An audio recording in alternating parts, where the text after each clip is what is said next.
City Club of San Francisco for tonight's mayoral debate. I'm John Diaz, the editorial page editor at the San Francisco Chronicle. I'm going to be moderating. With me tonight, we have Angela Alioto, former supervisor, longtime politician in San Francisco. We have Supervisors President Leno Breed, welcome, and Supervisor Jane Kim. Unfortunately, former Senator Mark Leno, who is also one of the four leading candidates for mayor, cannot make it here tonight. His father passed away, and he's back back east for the funeral. However, his campaign manager, Erin, is here, and she wanted to have a brief message from Mark.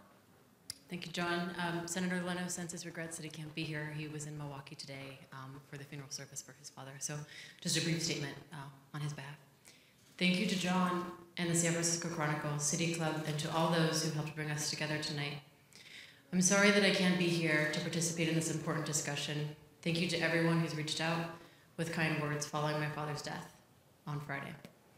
This morning, my family said our final goodbyes at his funeral in Milwaukee. We lost a dedicated, fearless, and deeply loving man who instilled in us the belief that all people deserve dignity, respect, and validation. In Judaism, we believe in the concept of tikkun olam, which refers to one's duty to repair the broken world. My father inspired my sisters and I to pursue a life based on this purpose. I will continue to honor my father's spirit of tikkun olam, just as I have in my last 18 years of service to San Francisco, and just as I will as mayor. I'm thankful to be with my sisters, Jamie and Janet, but I look forward to returning to San Francisco tomorrow to continue fighting for the city that I love and to honor my parents, Manuel and Esther Leno. As mayor, I will work with all San Franciscans to ensure each generation can achieve its potential. I will fight for our neighborhoods, for our communities, and in loving memory of the incredible parents who raised me. Thank you again for hosting this forum, and I look forward to seeing you all on the campaign trail soon. Thank you, Erin. Appreciate that. Well, let me start, if I could, by asking a question about leadership. Now, all four of you have, or three of you have experience on the Board of Supervisors, working in the legislative process. But as you know from watching what goes on in room 200, being mayor of San Francisco is a very different role. So what can you tell voters tonight about your leadership style and how and why it might be effective in leading a vast bureaucracy, an 11-member Board of Supervisors that often may have different ideas on how to run the city, not to mention the city at large? And we'll start with you, Angela Alioto. You know, when I think of leadership, I think of responsibility. In my career as a supervisor and president of the Board of Supervisors, and most importantly in my career as a mother, I had 4 children by the time I was 25 years old. And you have to be a leader to be a good mother, believe me. By the way, one of my sons is here, my son Joe. But you have to be a good leader to run a household and have little kids when you're in your 20s. When I went back to law school, it was because I wanted to fight for the underprivileged, the people that didn't have a voice. I went back when I was 29 years old. I couldn't pass the bar exam, so I decided to run for mayor, and then I passed the bar exam. Not mayor, I ran for supervisor. So when I won the election, passed the bar exam, same year, I dedicated my life, 24 hours, 7 days a week, to making as much of the city better as I could, which meant, in my opinion, putting coalitions together to do the legislation that was necessary. And we did some formidable legislation, and that's what leadership is, putting people together who don't like each other and having a result that works. We did the first smoking ban in the United States of America. Nobody liked it at first. I finally got it passed. That took work from a coalition of people, from cancer to the Heart Association. We did the first original sanctuary law, which has been amended quite a bit since then, but that was to protect the immigrants in San Francisco at the time who were being deported, and we were left with the children. I did the first children's budget. I did the Children's Commission. I did so much legislation for HIV that resulted in the eventual cocktail, because they were not putting the medicines on the ADAP, the federal list. But all of those things that I did, which was in the middle of the crisis, we were having 1,000 young men die a week in San Francisco. So we were in the middle of a horrible health crisis. And that work was done because I believe putting the coalitions together and leading them to a conclusion where we actually were able to get a unanimous vote at the Board of Supervisors for some of the most controversial legislation that has ever passed in this city. I would just encourage, thank you, Angela, encourage the candidates to keep one eye on the clock there. Okay, And we'll do that. I really would rather not interrupt you. So when you. it gets to be yellow, begin to wind it down. Okay. London Breed? I think being the mayor of the city and county of San Francisco requires someone who has a vision, requires someone who is bold and fearless and creative and prepared to take risk in order to tackle our city's most challenging problems. When I ran for the Board of Supervisors, I didn't have much support. The mayor had appointed someone else. The folks from the progressive side were supporting other candidates. And here I was, born and raised in this community, and many people told me not to run and I wouldn't win. And that's one of the reasons why the mayor didn't support me. I stepped out, I ran a hard campaign, and when I became a member of the Board of Supervisors, I immediately start working with my colleagues. I immediately start working with the mayor. And I put the policies and the decisions that we needed to make for San Franciscans before anything else in every decision I put forward. There was 12 years of infighting over Clean Power SF, something we couldn't get done that should have been an easy thing to get done in San Francisco. I brought coalitions together in order to deliver clean power for San Franciscans. I pushed forward neighborhood preference legislation, which could have curbed what we are dealing with as it relates to gentrification, especially in the Western Addition under the San Francisco Redevelopment Agency.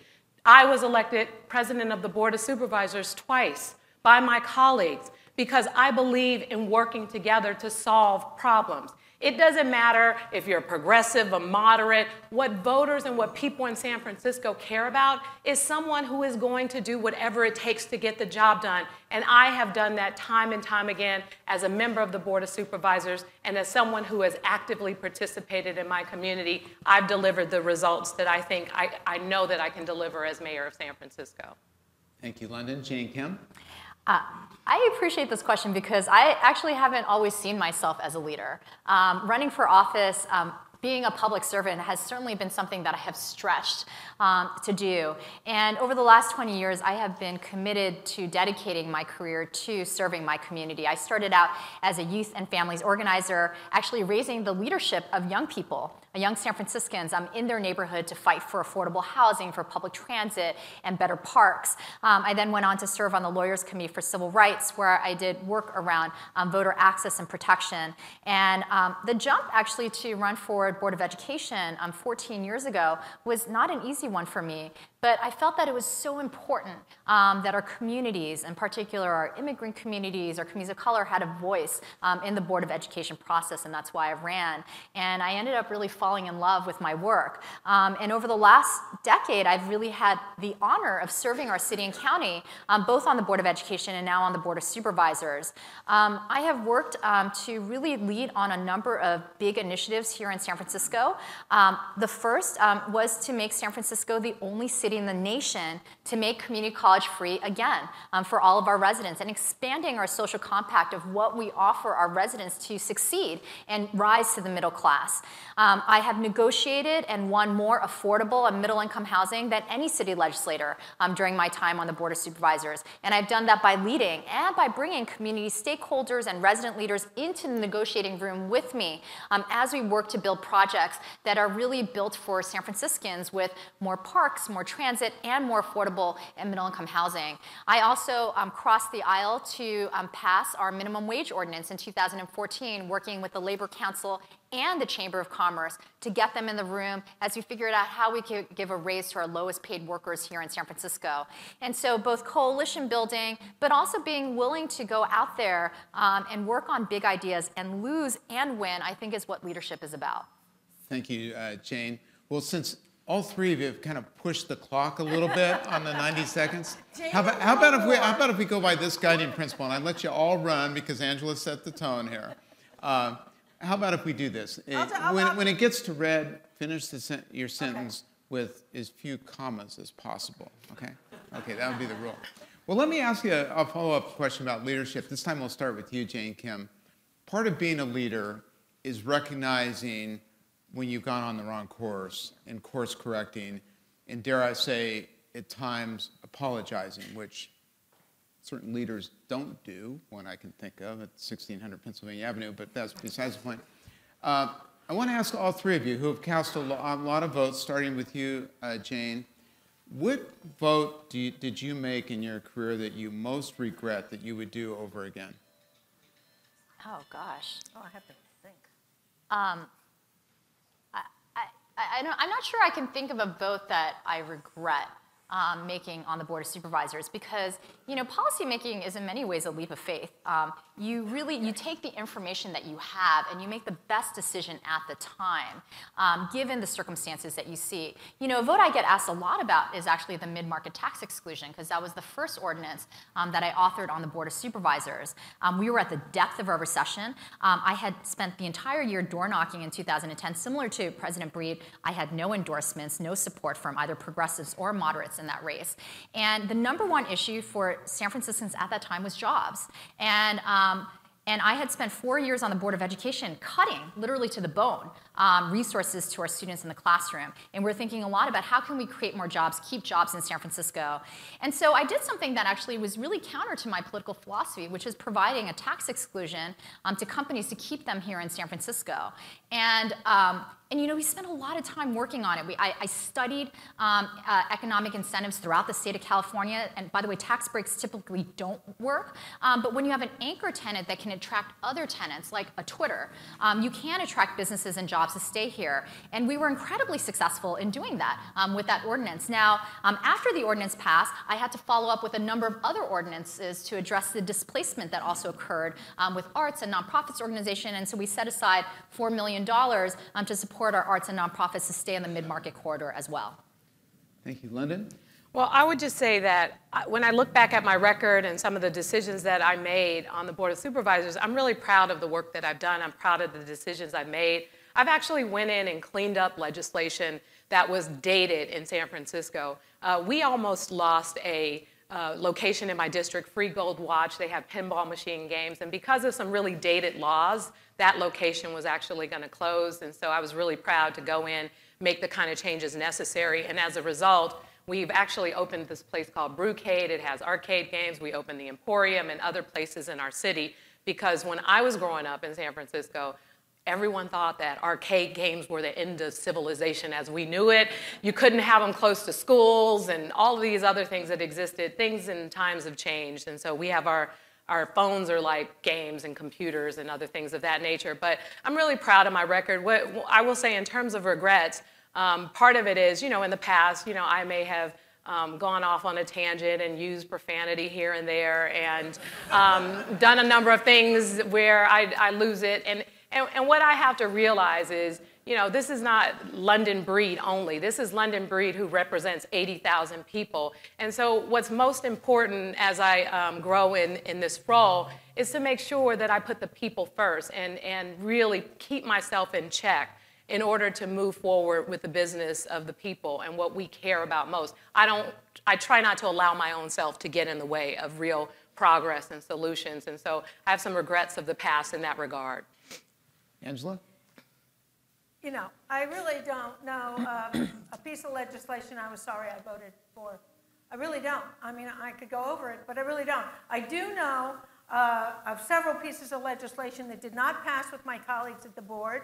And at the time, I'm a citywide supervisor, which means 780,000 people. I was before district elections. So I took my job so seriously that when I lost something I believed was really good for the city, like the first smoking ban, I totally lost it. I used to be a smoker. I walked out of the chambers. I asked my legislative aide, would you please go get me a smoke?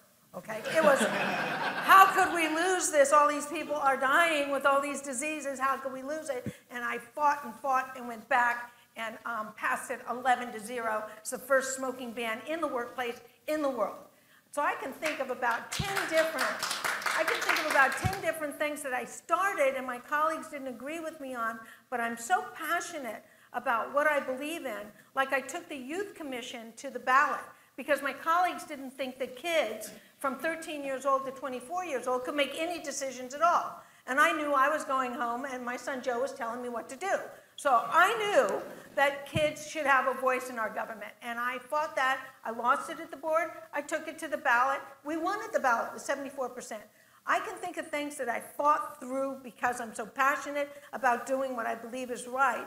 The only one I was a little iffy about was rent control. I had no idea what the unintended or intended consequences would be of rent control. Okay, we have 3 candidates, no regrets. You're obviously not going to help each other out tonight. That's the kind of mayor you want. We have a positive issue-filled campaign. Speaking of issues, I talked to a number of you downstairs in the audience during the reception, and you were asking me, and I was asking you what I should ask about tonight, and one issue came up time and time and time again, and that's homelessness. So I have a question on homelessness, a couple questions. This time we're going to start with you, London, then go to Angela, and then Jane. Homelessness, of course, is one of the most pervasive and in some ways the most intractable issues facing the city.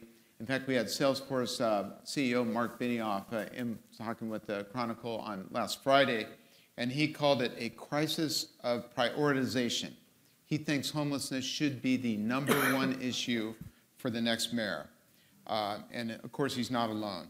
So, 2-part question. Is it your #1 priority?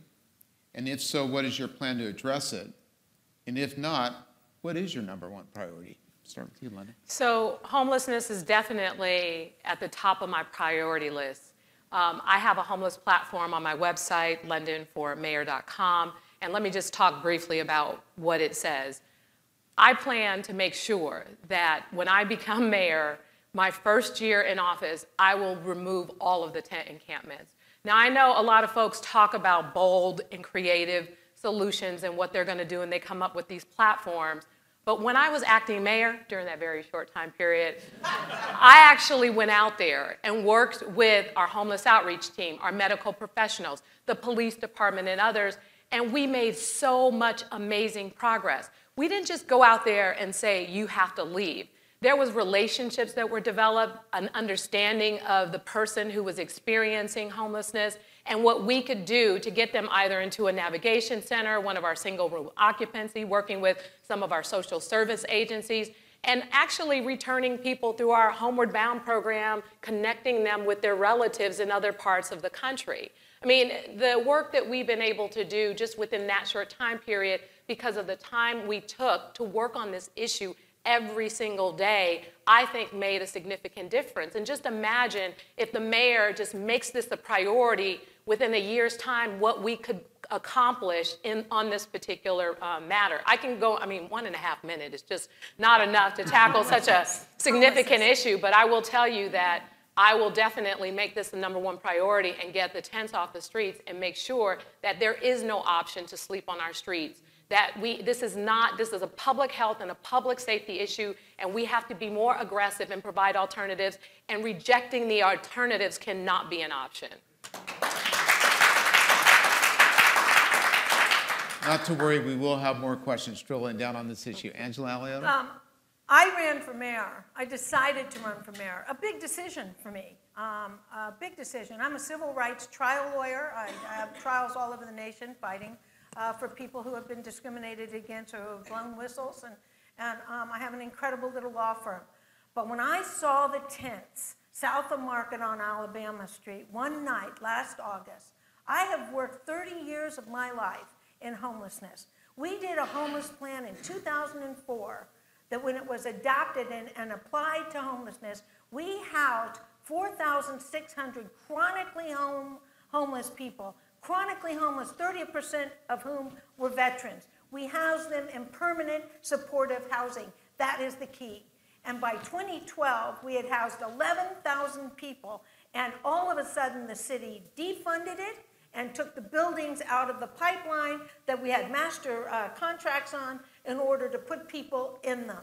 I know more about homelessness than anyone should ever want to know, but I am in this race because of the disgrace of homelessness and the poor people living on our streets that I will take off of our streets, whether it's one by one, the way Mother Teresa says, or whether it's tent by tent. That is my job. That's why I'm in this race. It is #1, homelessness and cleaning the streets of our iconic, beautiful city that has all these poor people living on the streets as we walk by them. That's why I'm in this race. Jane Kemp. I've said that the first thing I'm going to do in office is to clean our streets. And I want to double the number of street cleaners that we have in our city and double the number of publicly monitored restrooms. But homelessness is absolutely going to be the top issue of any next mayor that's going to be running this great city. Homelessness is a national crisis. And I hope that we all in this room don't just ask the next mayor to work on homelessness, but the next governor and the president as well. Homelessness is growing in every city in the country, not just in San Francisco. We have a huge housing crisis where over the last 40 years, we have divested from building affordable low-income and middle-income housing in cities throughout the country. Now, you have to approach homelessness in a multi-pronged way. One is the chronic homelessness that most of you all see. This is roughly 3,000 people that are chronically homeless, very sick, and also likely addicted in the 10 encampments. I believe that we can at least house 50% of these residents over the next 2 years. We can take at least 50% of these folks off of our streets into medical care and then eventually into supportive housing. Now, the larger subsect of homelessness are actually the people that you don't see. The fastest growing demographic in our homeless count in San Francisco, but also New York and LA, are actually working families with children. It is a disgrace in this country that families who work can't afford to live in the cities that they work in. And we have to vastly increase both our production and preservation of affordable housing, our right to counsel for tenants, but also we have to expand our rent subsidy program that we have here in San Francisco so we can keep families housed in place with an additional $200, $300, $500 a month, which is far cheaper than eventually housing those families when they end up in our shelter system. Let me ask about, certainly most of the people who are homeless, it's a matter of circumstance. Evictions, job loss, mental health issues, drug or alcohol addiction. However, those issues should be addressed. Some are more challenging than others. However, there are people who are living in the streets by choice, camping out. Now, do you think that those folks, again, it's not a large percentage, but do they have a right to camp in San Francisco? And if not, what do we do about those cases? We'll start with you, Angela. You know, I have been doing this a long time. We went to clean the streets 3 weeks ago, and in that morning where I cleaned the streets, I housed 3 people, a couple that was in a doorway and a man that was in the park. It is not difficult to house homeless people. Chronically homeless is more difficult. But if you're saying that there are people on the street that just want to be on the street because they want to be on the street, and there are laws against them wanting to be on the street, then you have to enforce those laws. But you know, we see so many people out on the street. They don't all not have units. In other words, a lot of the people that we're calling homeless people are not homeless. They have units. They have a place to go. They're out in the street because they want community, because they want some kind of communication with other human beings. It's not that they don't have homes. The general homeless population is around 12,000. The chronically homeless population, as Jane just said, is anywhere from 3,000 to 4,000 again. And those are the ones that are in the tent. I've never met a group of people or a family living in a tent that wouldn't come away with me. And none of them will go to shelters. Shelters need to be closed. No one in their right mind is going to go spend the night in a shelter, especially if they're newly homeless. They're dangerous places. It's permanent, supportive housing with programs that lead to permanent supportive housing, not with programs like mental health that put you back into the Tenderloin where you came from, and the whole cycle starts all over again, and we've spent millions of dollars. But just a really short follow-up so that I'm clear on your answer. Does someone have a right to camp in San Francisco? Not if they're camping illegal. You can't camp in the streets. I am not a fan of some of the quality of life laws, okay? Like sleeping on a bench when you have nowhere to sleep, if you really have nowhere to sleep. But if you have somewhere to sleep, you know, I'm also a law enforcement person. If you're just doing it to do it in our streets, that's not allowed. Okay. It's illegal. Leno Breed? So I don't support a right to camp, mostly because it's a public health issue.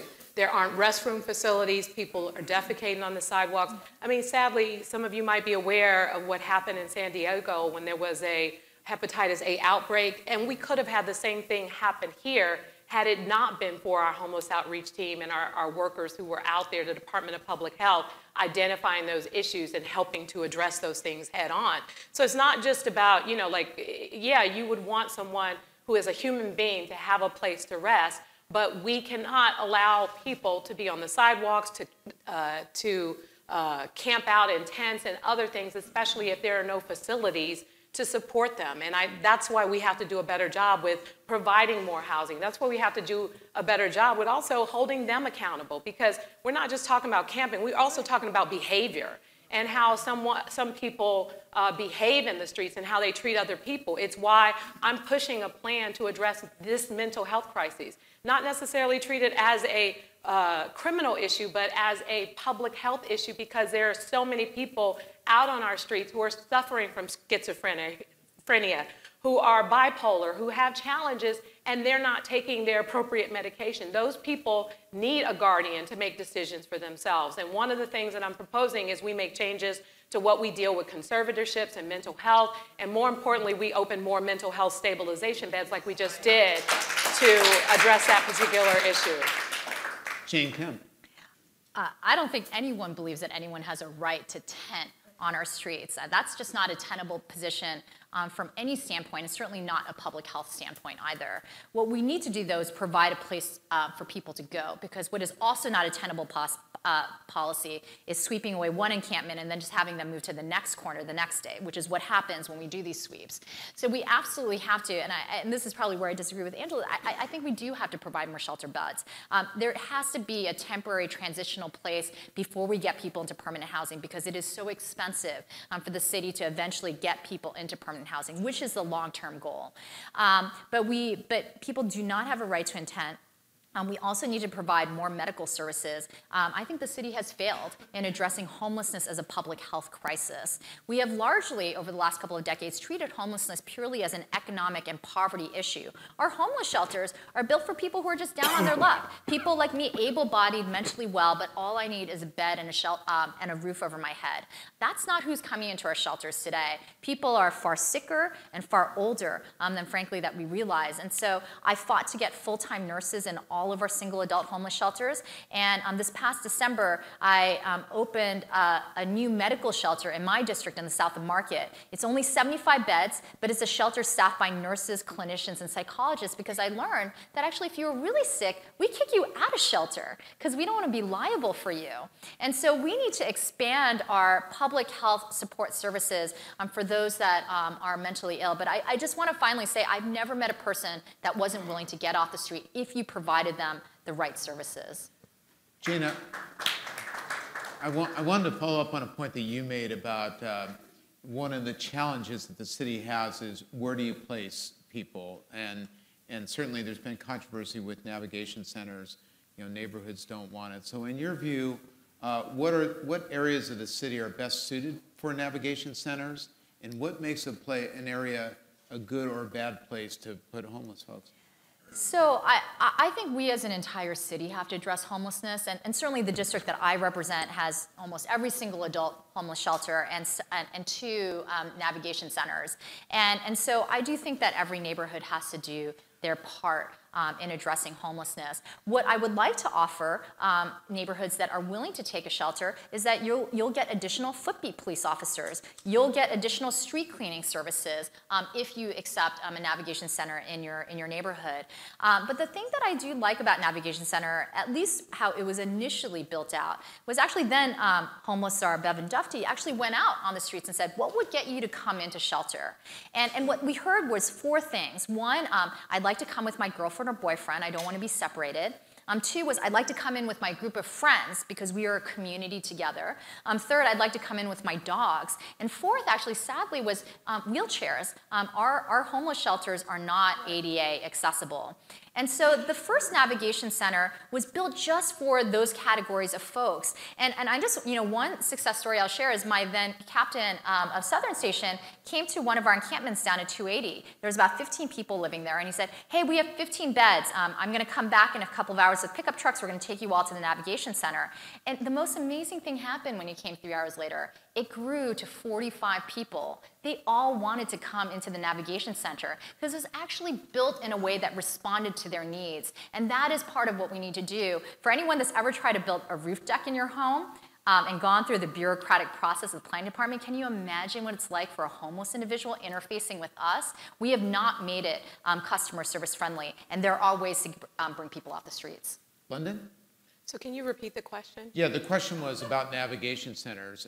Which areas of the city do you think are well suited to take in navigation centers, and what makes an area good or bad for navigation centers? So first of all, let me just say that navigation centers aren't the only solution. I'm really excited that in my homeless platform that I'm looking at a program called Move On, one in which people who are in single room occupancy hotels, navigation centers, people who have changed their life and they're ready for another opportunity can move into maybe an in-law or other places throughout San Francisco in other parts of the city to move on with their life. There's been some great stories, some great accomplishments in this particular program to help people not only get an opportunity to move on with their life, but it opens the door for more opportunities in the single room occupancy and the navigation centers. And I think that we have navigation centers that have opened in our city, and the problem that I have right now with navigation centers and our shelter system, number one, you know, the time limits on the navigation center, the fact that the shelters aren't 24/7, and I do think that we need to reform what is happening with our current navigation centers and our shelter systems, and to try and identify sites for the purposes of opening additional sites. And really, it's really about identifying places where we could make it happen. And it shouldn't matter if it's in one neighborhood or another. It's really about identifying the sites more so and providing the services. And navigation centers, by the way, are mostly built on places where they are temporary. They're going to be leaving anyway. One of the first navigation centers we opened in the Mission, that's 100% affordable housing development that's supposed to be built on that particular property. So I just think that there are some misinformation out there, and we need to do more to reform the system in general. Angela? I'm against navigational centers because they're temporary. Anything that is temporary, when you take someone off the street and it's a type of triage, I can tell you right away which direction a homeless person should go. If it's a chronically homeless person, and we're talking about triple diagnosis, then you absolutely need to go to medical services. Our buildings that we had in the pipeline that were so successful, see, this is what I find so frustrating. Gavin Newsom and I, from 2004 to 2012, housed people that have not left that house with a 94% lack of recidivism. In other words, they're still in those units, okay? We had a plan, it worked, we dropped it. And we created these navigational centers that are temporary. Not only is the land not real, it's going to be used for some other service, but there's a deadline on it. It's 94 days or 120 days. And then you put them back out into the same atmosphere they came into. You might as well have them at the Holiday Inn with breakfast in bed, and we would be paying less money all year long. I said this in my book 20 years ago, and it's absolutely true. We're throwing away money when we give it to programs that don't go into transitional housing and then permanent supportive housing or permanent medical housing. Like the 54 beds that just opened at St. Mary's are incredible. I think that's great. But it has to go into something. It can't put the person back on the street. You might as well throw the money out the window. Now the cost of housing is not only one of the underlying causes of homelessness, it's a source of anxiety for many San Franciscans, particularly families and longtime residents who are either facing eviction or rising rents that strain their ability to get by, those whose children cannot afford to come back and live in San Francisco. So we'll start with you this time, London Breed. What more can the city be doing, should the city be doing, to address these concerns? So we have to build more housing, and we have to build more housing faster, and we have to get rid of the bureaucratic red tape sometimes that gets in the way of 100% code compliant projects. And more specifically, when I became a member of the Board of Supervisors, I was wondering why, as again, the Western Addition, a lot of my friends, they couldn't live there, couldn't get into the new affordable housing that was built, and I passed neighborhood preference legislation giving people who live in the district 40% right of first refusal to access those units. And on the Board of Supervisors, I've taken it a step further and actually worked with my colleagues to change the inclusionary housing laws so that we could provide more affordable housing for more people, including middle income people. Because what's happening in San Francisco is oftentimes people make too much, like our teachers and our restaurant workers and others, too much to qualify for affordable housing, but not enough to afford market rate. And so we've made some changes in the inclusionary housing laws so that moderate income residents can actually be included in the equation. But we have got to build more. Because I think about as people leave San Francisco, including many of my friends, because it is so expensive to live here. And I know it's just not about supply and demand. We have to be smarter and provide strategic planning around identifying sites that are underutilized. In my district, we purchased the McDonald's at Stanton and Haight Street for below market rate. We're going to be able to build 100% affordable housing for low, moderate, middle income residents on that property and not just a concentration of one income level. And so we just got to be more creative, more strategic about housing opportunities. And there's also details about my housing platform on londonformayor.com. Angela Alioto? I think people have already written that down. The housing issue in San Francisco right now is at a crisis level. Every night when I'm with my colleagues here, my esteemed, they talk about how wonderful and the crowd claps for affordable housing. Affordable housing is $130,000 a year income. That may be affordable for a lot of people that come in and get the new tech jobs, but that's not affordable for police, fire, emergency services, the nurses, the teachers. San Jose has a wonderful program where they built a 452-unit building specifically for the nurses within 2 blocks, nurses and paramedics, within 2 blocks of the hospital. And it's at their income level. And the builder still benefits. So, everybody benefits when we're able to keep certain services in our city. I made the pledge that I would build the 5,000 affordable housing units that Mayor Lee had promised, and I think we absolutely need to do that.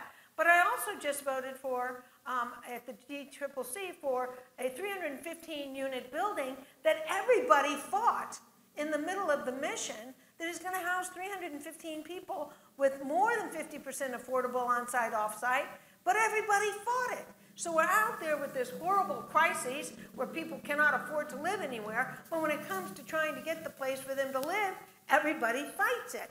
And then Senator Wiener puts this bill out that if we were to build 10 stories at every transit hub in this city, we would no longer be the iconic city of San Francisco. No longer. We will get to 827 in a minute. Jane Kim? So there's a number of things that we as a city need to do. And by the way, over the last 7 years, I have not only built the most affordable middle-income housing, I've also built the most market-rate housing as well. And I have done that actually steadily through increases in density and height all throughout the South of Market and Treasure Island and Mission Bay. And that is actually how I've won additional affordable and middle-income housing. And by the way, this ranges all the way from households that are formerly homeless to households of 4 that make $150,000 a year. Couple of things I'll mention. There's about 45,000 units of housing that have already been approved, have gone through all the hurdles, but haven't pulled a single construction permit yet. 30,000 of them are wrapped up in 7 major projects throughout San Francisco, from Treasure Island to Park Merced to shipyards. One of the biggest challenges for these projects actually is that they're having trouble financing the infrastructure that they need to build in order to build the housing we've already approved. This is the sidewalks, electricity grids, sewage, all of those sorts of things. I believe the city should set up a citywide IEFD using our tax increment.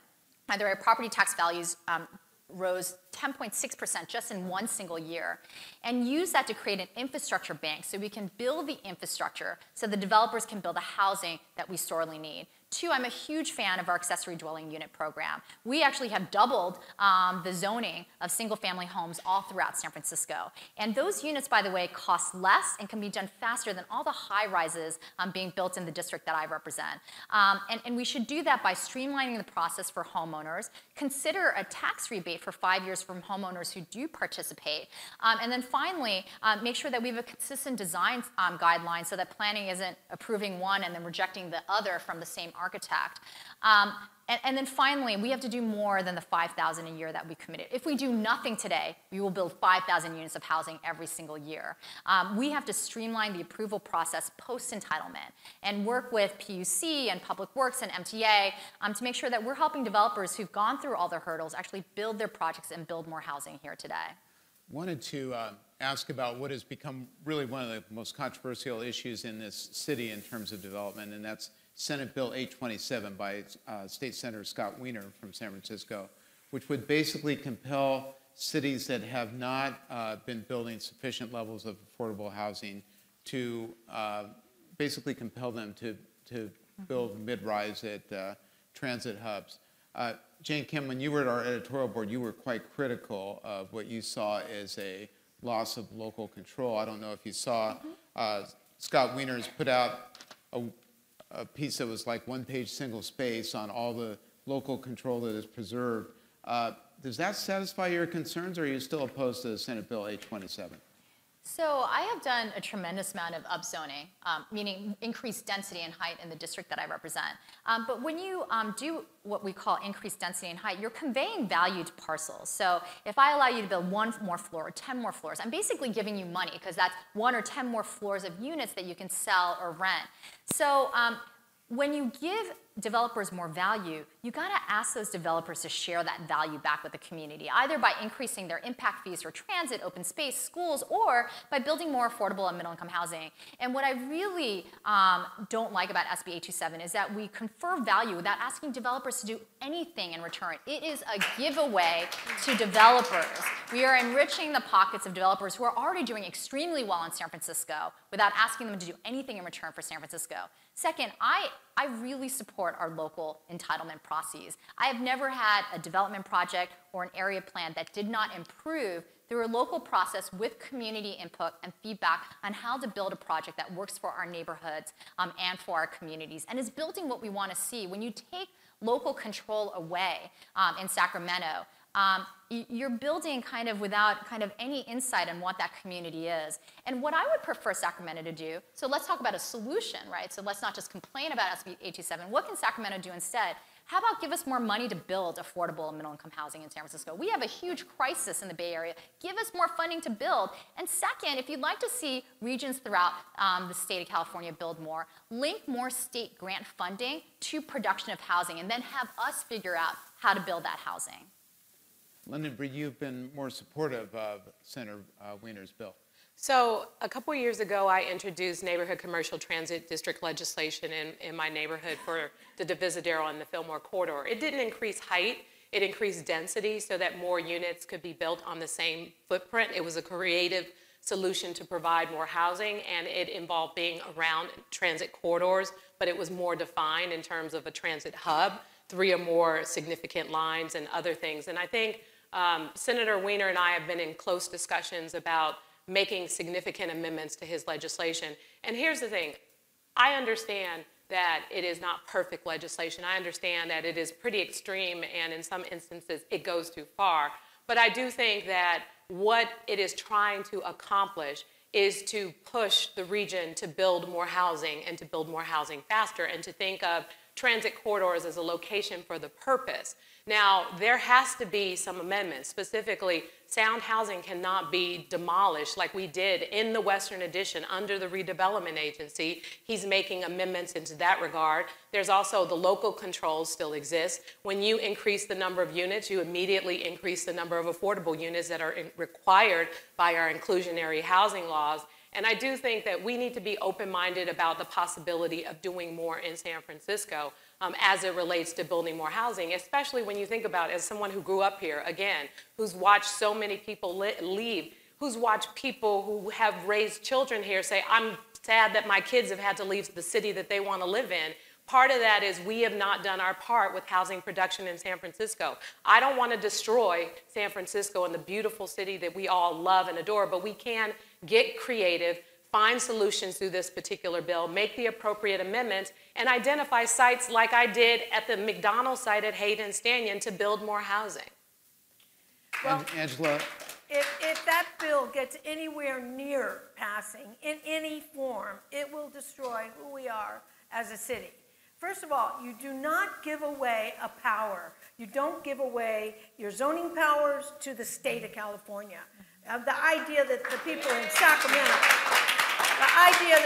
in Sacramento would be deciding what we San Franciscans think is a San Francisco building is totally ridiculous. You might recall my one or many disagreements with John Burton when the state took away the landmarking of churches, because people in Sacramento who come from all parts of our state know what's a beautiful church versus what we San Franciscans know. I don't think so. So giving away any power that belongs to us, the city of San Francisco, is never going to happen when I'm mayor of San Francisco. We're going to keep all of our power. That's number one. Number two, we have so much housing in the pipeline, it isn't even funny. We have a permit problem. We need a one-stop permit where people who have gotten the permit to be able to build are allowed to continue to build.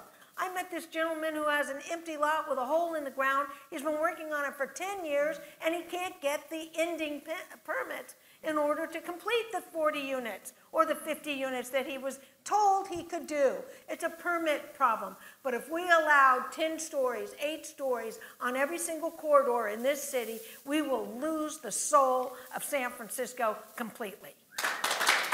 Well, I am certain if Senator Wiener is watching tonight, which I hope he is on Facebook. Hi, Scott. That he will put in the comments the link to his piece that he wrote on Medium that suggested that cities would retain the right to put impact fees, design, and other demolition. Some of the concerns have been raised here, but I will let him speak for himself. And I'm sure he's also heard the applause for each of the three of you and realizes that he has some selling to do here in San Francisco. Let me ask you about a couple propositions on the June 5th ballot.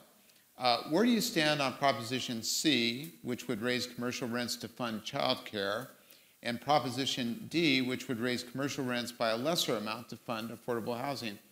And we'll start with you, Jane Kim, because I know you have strong feelings about one of them. Well, I was the author of Proposition C, and I announced us working to make childcare affordable for every single family in San Francisco back in September. My staff is actually all women, and for many years, all working mothers of young children. And I understand how childcare impacts our families here in San Francisco.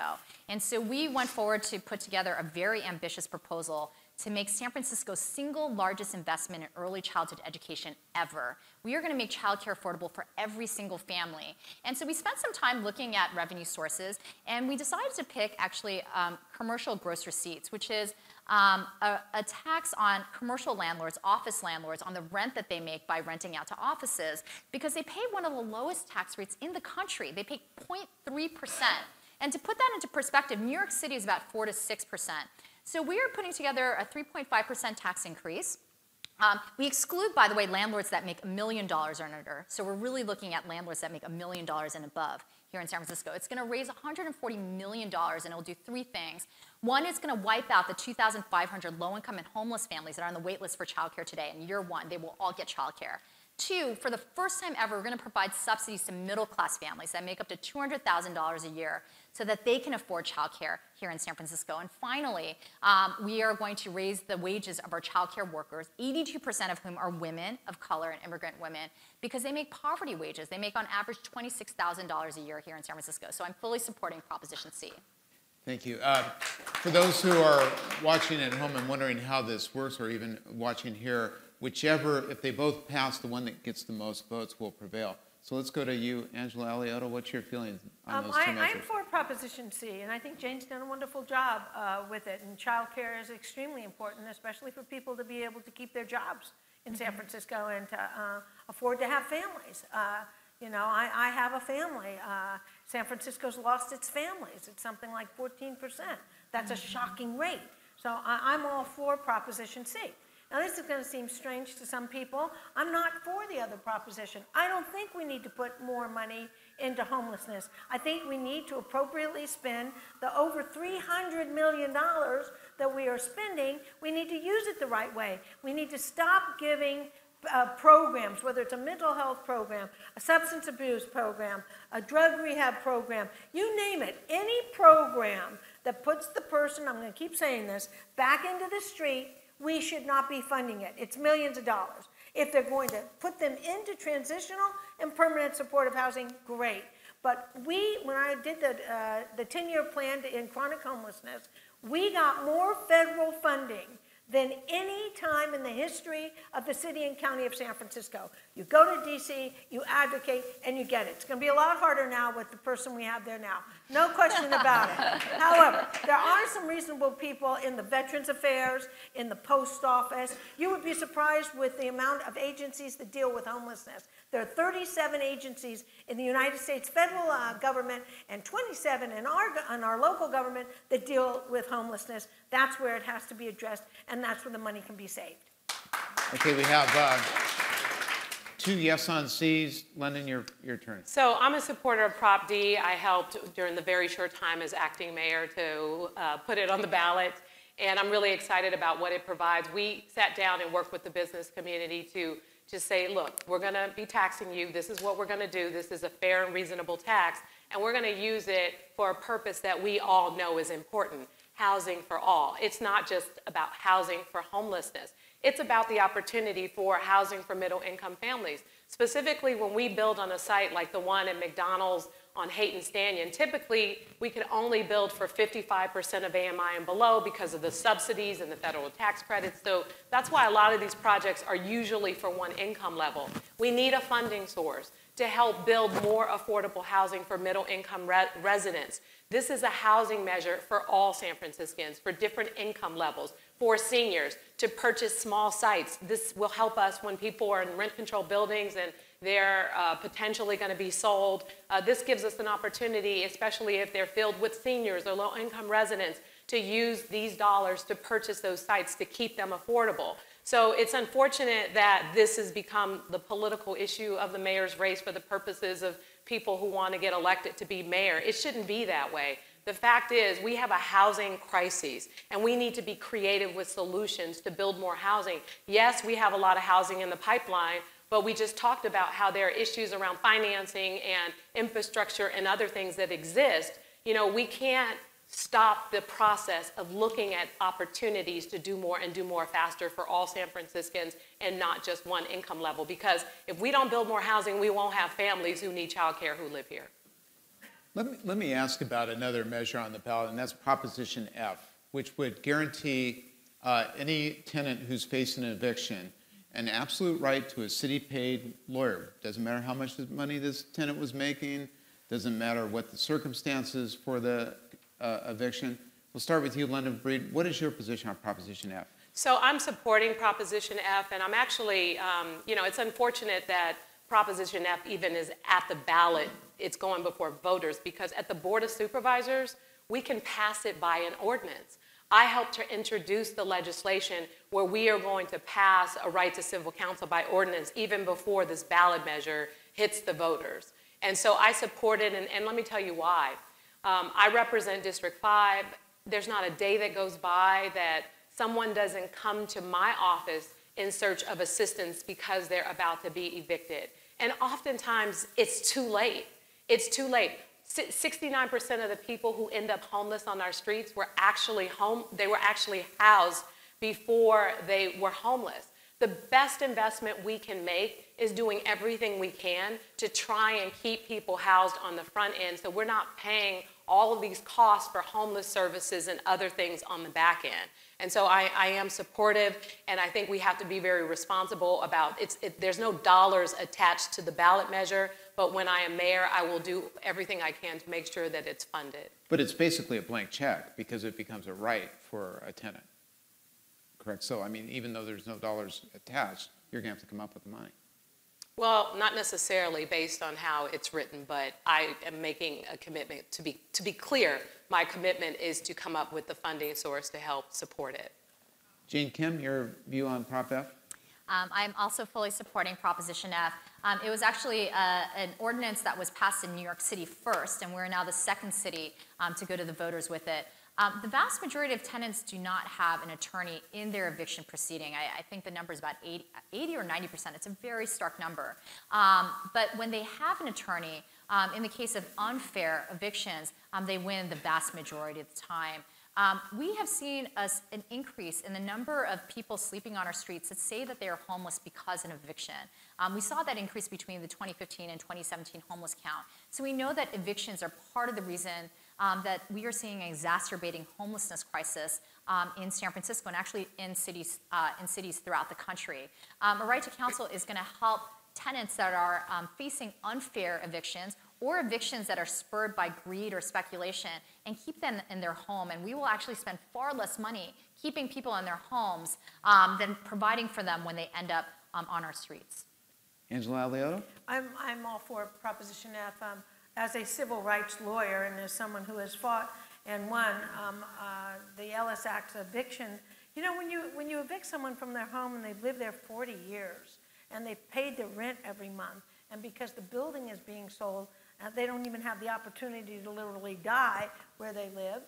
It's terrible, and they always call and need the most fundamental kind of help, and they can't afford it. So I think it's a wonderful proposition, actually. I have no idea that it's a blank check. Obviously, that has to be remedied way before it goes into action, because the funds need to be bifurcated from the general fund and see how much it costs. But as a concept that people who are being evicted from their homes don't have the ability, we give criminals a public defender. Why in the world wouldn't we give people who are evicted from their homes the right to counsel? Okay, let me pause in the middle of the program to ask a question that's kind of the moderator's prerogative. I was fortunate enough to moderate a debate that we had at the city library, and one of the drive-by media critics who has a blog in this town took me to task for Diaz was not able to draw any differences out of the candidates. The questions were too soft. So, tell me, we'll start with you, Jane Kim. What is the biggest difference between you, policy-wise, not in terms of personality or leadership, we talked about that, but policy-wise? That's more fun. That'll be my follow-up, Angela. Okay, go for it. Smile, Jen. What is the biggest difference between you and the other major contenders? I think I have demonstrated a very substantive track record. I've been, whether you like it or not, one of the most prolific legislators on the Board of Supervisors in the last 7 years. And I have passed and won on big initiatives where we have won for San Francisco. I took on making San Francisco the first and only city in the country to make community college free for all of our residents. And by the way, I think that this is an important part of how we expand our middle class here in San Francisco, is by investing in early childhood education and investing in community college. Community college is our only lifelong learning institution. And by the way, we had a 51% increase in enrollment of San Francisco residents in the inaugural semester of making City College free. And we know that the average job available to City College graduate is $11,000 more than for the same person with just a high school diploma. It's about building more affordable housing, and it's about putting more money into the pockets of everyday San Franciscans. I have led on land use and housing, and maybe that's not fair, but because most of it happens in the district that I represent, but I certainly cut my teeth, and I really believe that I understand planning, I understand land use, and I understand how to build and win housing, and in particular, how to build affordable middle-income housing. My district is building 54% of all of San Francisco's affordable housing, and that has taken leadership, initiative, and hard negotiating with our market rate developers here in San Francisco. Okay, I did not get the attention I wanted, so I'm going to try again. I'm going to do 30 more seconds. I'll give each of the other two candidates as well. Which of your opponents' positions do you disagree with the most? On anything? On anything. Oh gosh, can you give me a little time? That's better. Next time you can moderate, Angela. Well, only because it came up in this discussion. Actually, I think Angela and I do disagree on shelters. I think that we have to invest in shelters because we have to get people off of our streets immediately. The cost of housing has gone up so much since 2011, Angela.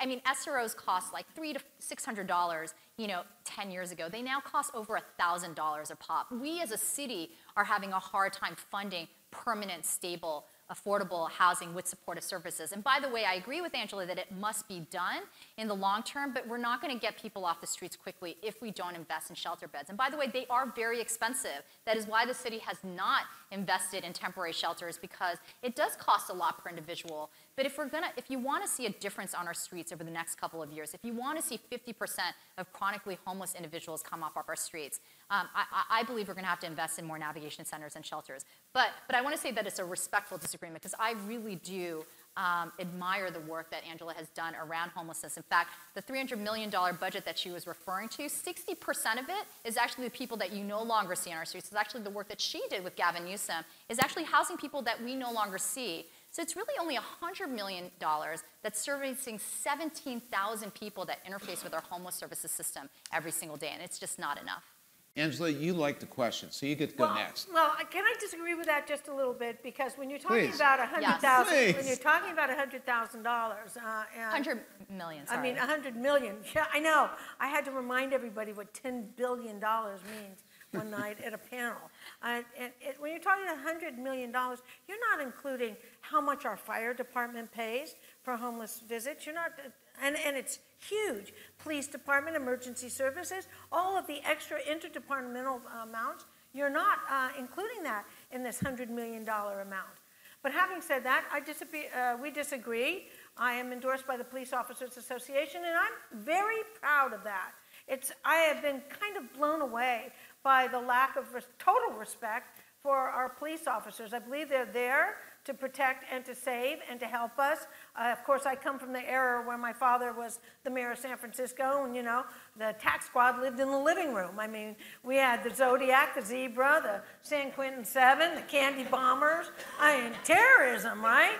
And I have a great respect for our police department. I also believe I believe our police department needs to be able to talk to Homeland Security. And my colleagues here do not believe that. That's boggling to me. It's common sense that if we're going to have terrorism in San Francisco, the police need to be talking to the Homeland Security so they each share the information in order to remedy the situation and catch the bad guys before we get blown up. So we disagree. We disagree on that. And of course, I disagree on this density housing that will ruin the face of our city. Lynn Bree? So I'll just say a correction is I don't disagree that our police department should cooperate with Homeland Security for the purpose of addressing issues around terrorist attacks, but I do think that our local police should not be cooperating with ICE officials for deporting members of our immigrant population. Well, I wrote that law. So I'll just say that since I've worked mostly with Supervisor Kim on the Board of Supervisors, and since we're talking about police officers, I mean, when I'm mayor, I want to put another 200 police officers on the streets, and I work with Mayor Lee to put 400 police officers on the streets, and I think there's a disagreement between Supervisor Kim and I, mostly because she believes that police officers don't prevent crime, and I do. I believe they help to deter crime, especially because of the neighborhood I grew up in, because of the violence and the issues that we faced in our community. We had funerals on a regular basis, and I wanted to make sure that my community was protected. It's why I got involved in politics in the first place. It had everything to do with helping to address those issues. And what I did was bring the police and the community together so that we could build a relationship. And as a result of building that relationship, it definitely changed, what was going on in the Western Addition. I'm not suggesting that it solved everything. I just know that it has made a significant difference in the homicides and other things that occurred in the Western Addition over the years. And so I am a big supporter of our officers, and I do support the reforms that are being pushed forward that I help to lead for the department, but I do think we desperately need more police officers on our streets. Let me give Jane Kim a chance to answer. There's a couple of things on the table here. One, suggestion that you don't believe that police officers deter crime, and also that you do not want the police department cooperating with Homeland Security. So two things. One, I don't want to be misquoted. I did say that police don't prevent crime. Education does. Jobs does. But police absolutely address crime. And I have always supported in every single budget year an increase to our police academy so that we can get back to the number of officers that we need on our streets. And in the Tenderloin district, where I represent, our residents want to see more police officers. In fact, our Tenderloin station has doubled in my time on the Board of Supervisors. So I think it's unfair to say that I have not supported police expansion. What I have said, though, is that each police officer roughly costs about $171,000 a pop, like with benefits and training and everything. So what I've asked is, as we talk about what does it truly mean to make our city safer, and as we make that investment, we have to consider the importance of investing in our public schools and after-school programs and job development training programs and police officers. I just don't think police officers alone will make San Francisco a safer city. That is what I said, and my comment often gets distorted in the press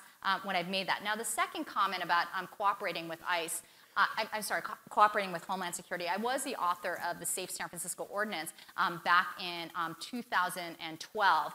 And what we were hearing from our South Asian, Muslim, and Arab American community was that police officers were coming and surveying their mosques and their groups without any probable cause, and then sharing that information with the FBI in Washington, D.C., and I am totally opposed to that. Now, if you have probable cause, absolutely we should be doing counter-surveillance on terrorists within San Francisco. What I did not support, though, was surveying on innocent people based on their religion and ethnicity, which is what San Francisco was doing at the time, without any probable cause.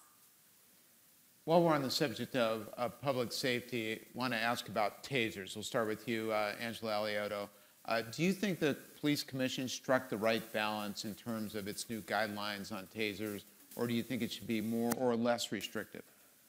No, I am supporting Proposition H for the with the police department because, well, first of all, I feel really badly that politics had to enter such a very important issue. In my opinion, I would like the police officer to have an alternative to a gun. If that's my son he's running after, I want him to have a taser and not just a gun. And that's just how I feel. So the police officers, I've always supported what they were doing, and then the police commission came in and supported, right in the middle of this, just recently, supported tasers, but with different definitions. I think that was a political move. I think it was a political move by the commission and the administration, instead of just letting one go to the ballot without there being the city fighting. We have massive problems out that window, massive problems. Do you think we can stop fighting and get to what the San Franciscans need to make this a livable city again? I mean, it's mind-blowing to me, the amount of time spent fighting. There need to be coalitions. The police, the chief of police and the members of the police department should be working together. They're not enemies. And it's just going to ruin our city if that kind of behavior continues. So I'm for Proposition H, and I hope everybody just has a kumbaya moment and stops the fighting. Jane Kim, you've been critical of tasers in the past. Are you satisfied with the police commission action, or do you think they ought to be banned altogether? Well, I mean, I will honor the police commission's policy decisions. I don't support Proposition H.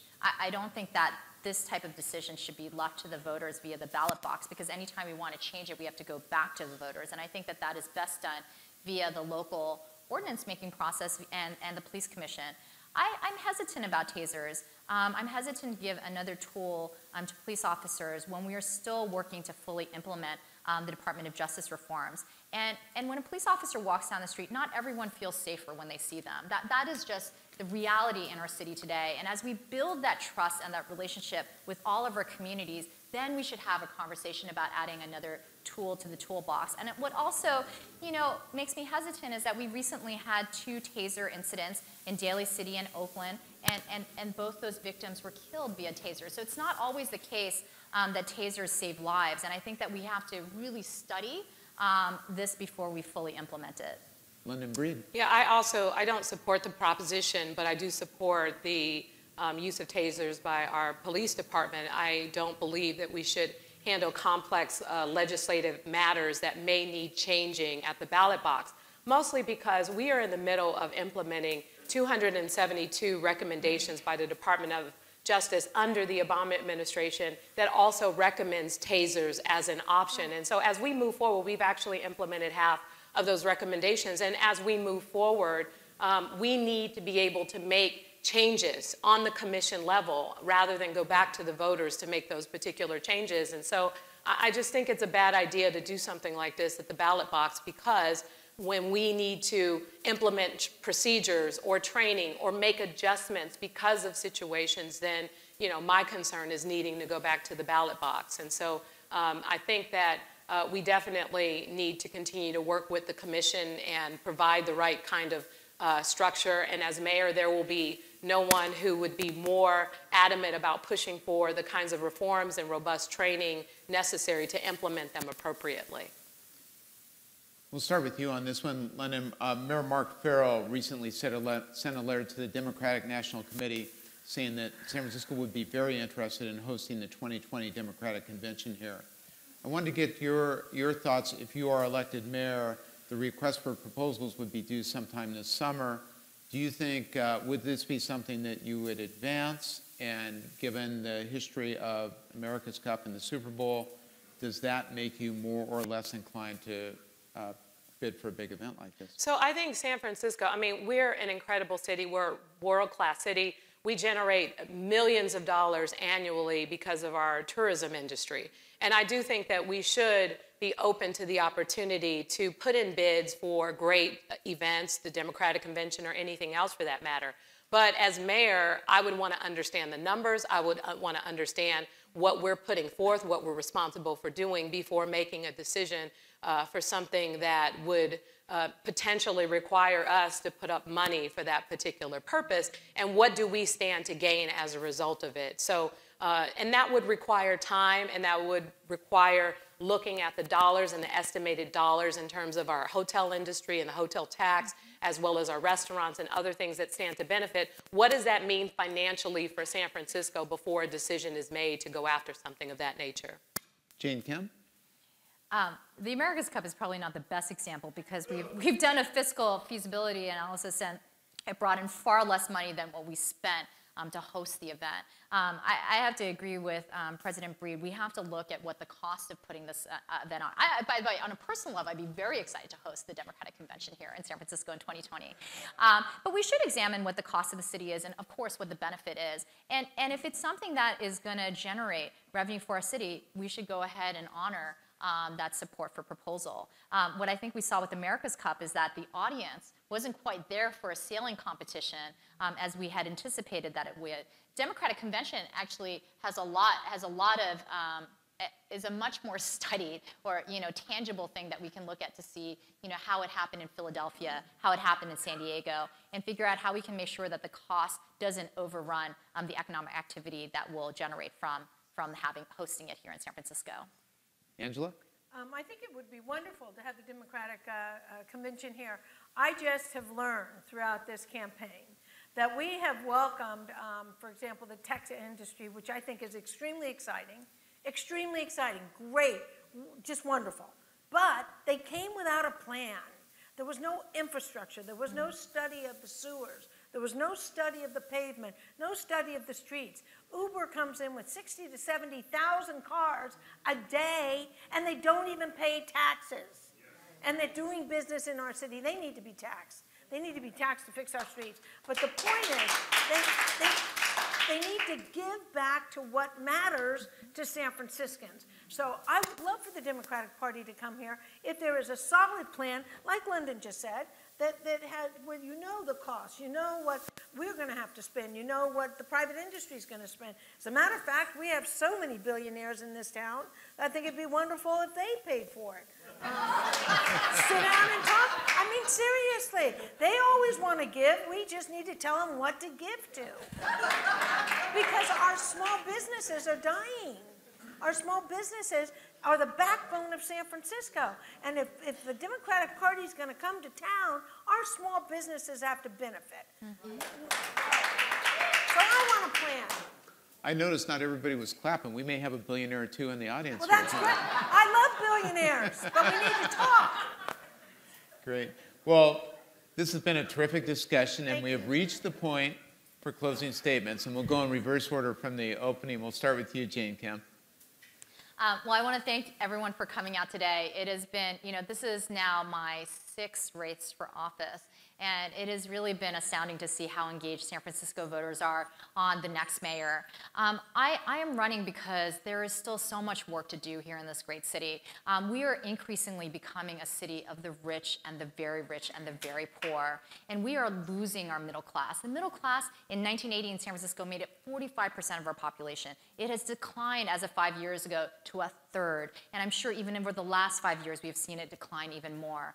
My work is really about regrowing our middle class again by investing in early childhood education, by investing in community college, and by investing in building affordable and middle-income housing that teachers and nurses and hotel workers can afford to live in here in San Francisco. We need to buck the trend of what we're seeing across the country. By the way, this is a trend that's seen nationally, but the country and states across the US are divesting from education, healthcare, and housing and seeing a shrinking middle class. We here in San Francisco have a very unique opportunity. We're not just a liberal city, we are also a wealthy city, which means we can afford to fund dream policies that other cities can't even fantasize about. We made community college free. Not a lot of cities across the country can do that. And I'm hoping years from now, we'll be able to demonstrate data that shows how we were able to support our working class, regrow our middle class, and prove to the rest of the country what it means to invest in our social infrastructure and our citizens again here in this great city. Thank you, Jane Kim. London Breed. Homelessness, housing, quality of life, public safety, many of these issues are at the top of our minds every single day as we walk down the streets in San Francisco and we see what we see.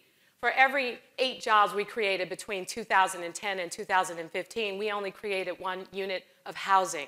We see the shattered glass from the car break-ins. We know that there are problems in San Francisco.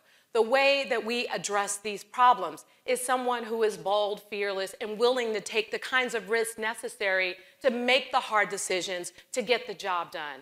I was born and raised in San Francisco. I love being a part of this city. I love the work that I've done, not just on the Board of Supervisors, but at the African American Art and Culture Complex, where I served as executive director, where we transformed that institution. We changed and saved lives. And a part of what I had to do as a leader there is make really tough decisions and bring forward creative ideas in order to address those issues.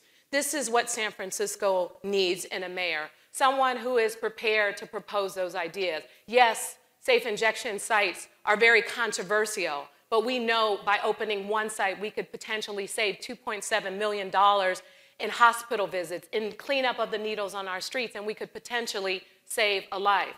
Some of the things that we need to do in San Francisco will change exactly the landscape of what you see on our streets every single day. I'm prepared to lead this city. I'm prepared to put forward the bold and creative ideas that are going to change things. I'm prepared to do what it takes to make San Francisco a place that we can all be proud of. I put out a housing platform, public safety platform, a education platform, and a homeless platform, and I'll be putting out my transportation platform soon. It's about coming up with creative ideas. I know that I'm prepared to do this job, and I hope you will consider supporting me for mayor. Thank you. Thank you, London Breed. Angela Alioto, by luck of the alphabet, you get the last word.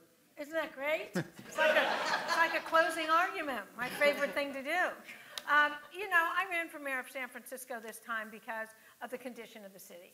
I think that you have to get innovative and you have to have great ideas for new things. I'm just trying to get it back to where we were when the city was clean, when the city didn't have homeless people on the street, we didn't have needles on the street, where we were raising our children, where there was 18% African Americans here, now it's 4%, where the percentage of families has disappeared down to 14%.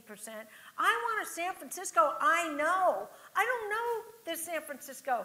Filthy, dirty, people walking down the streets, not even saying hello to each other anymore, because it's not a livable city anymore. So you need a tough cookie like me. You need someone who's going to come in and say, hey, Mr. Department Head, you're not doing your job. I'll see you later. I got someone who wants this job. Yes. And that goes for Park and Rec, that goes for DPW and MTA. And we're going to stop tearing up the street because people we don't even know that don't live in our city are making money on us tearing up the same street, time after time after time. Not happening anymore. I'm going to look at those contracts. They're not going to be given a free ride in our city anymore. We're going to put people in those positions of authority who love this city and want it to be the great city it's always been, that it isn't now. So you need to vote for me. You know, at the beginning of this campaign, I wrote a column in the Sunday Insight section, noting that I've known each of these candidates, plus Mark Leno, for many years. And even though I've disagreed with each of them at one point or another, I've always respected all of them for being civil and substantive, and was hoping that would carry into the campaign. And I have to say what we saw tonight, and that is coming true. And so please join me in thanking the candidates. And remember to vote on June 5th, although you'll get a chance starting May 7th if you're a mail-in voter, and participate in the democratic process, because we really do have a talented field of candidates. On behalf of the City Club, thank you so much. Thank you, John. Thanks. Good. Thank you, Supervisor.